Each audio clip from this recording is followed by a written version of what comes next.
Lecture du livre de Jasher ou le livre du juste. Lecture de la section Vayesheb, livre de la Genèse. Chapitre 47. Mort d'Isaac et ses obsèques. Isaac, fils d'Abraham, qui demeurait en Canaan, vivait encore en ce temps-là. Il était âgé de 180 ans.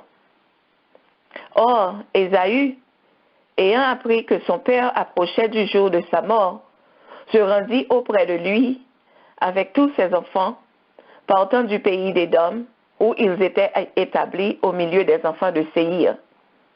Jacob et ses enfants quittèrent également leur demeure d'Hébron et vinrent auprès de leur père Isaac. Et Isaac dit à Jacob, « Fais approcher de moi tes enfants, afin que je les bénisse. » Et Jacob fit avancer ses 11 fils devant Isaac. Celui-ci les serra dans ses bras et les baisa l'un après l'autre.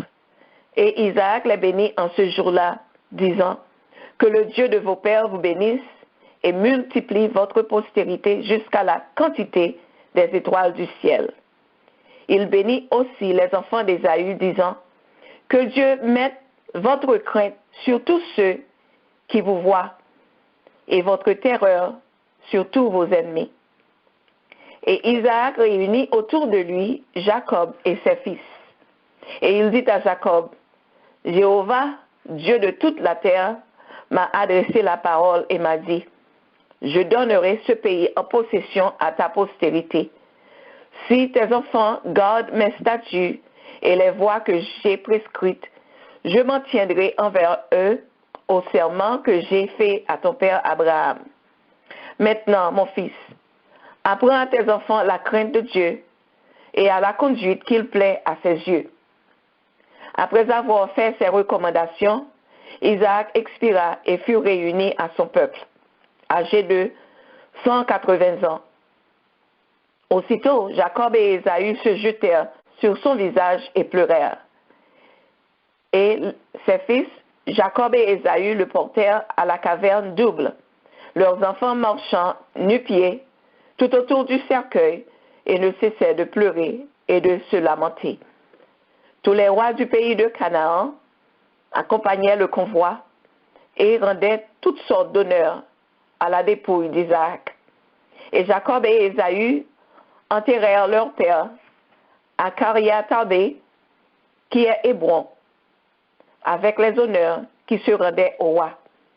Et ils firent comme aussi tous les rois de Canaan au grand deuil à l'occasion de sa mort. Partage de la succession d'Isaac.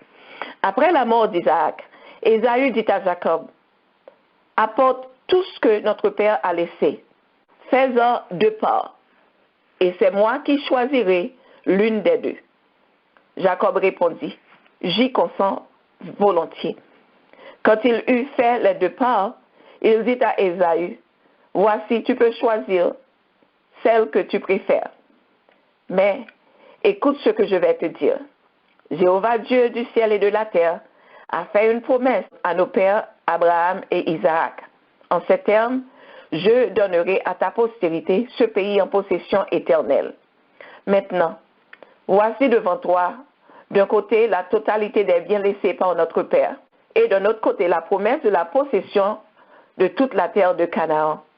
Choisis celle de ces 2 parts qui te plaît le mieux, et je prendrai l'autre. » Ésaü hésita et alla consulter Nabayoth, fils d'Ismaël, qui était alors dans ce pays-là. Nabayoth lui répondit, « Quelle est cette chose que Jacob te dit? Voici que tous les enfants de Canaan occupent en toute sécurité la terre de leur habitation, et Jacob pense pouvoir la posséder à jamais avec sa postérité. Va et accepte les biens de ton père, et cède à Jacob la possession de ce pays, selon ce qu'il te propose. » Ésaü prit donc toutes les richesses de son père, et n'en abandonna absolument rien à son frère. Jacob, de son côté, retint toute la terre de Canaan, depuis le fleuve d'Égypte jusqu'au fleuve de l'Euphrate, y compris la caverne double qu'Abraham avait acquise des fonds. Et Jacob dressa de cette convention un instrument de vente, qu'il scella et y ajoutait l'attestation écrite des témoins croyables. Et il mit ensuite cet acte de vente dans un vase de terre bien clos, afin qu'il se conservât longtemps sans s'altérer. Et il donna en garde à ses fils.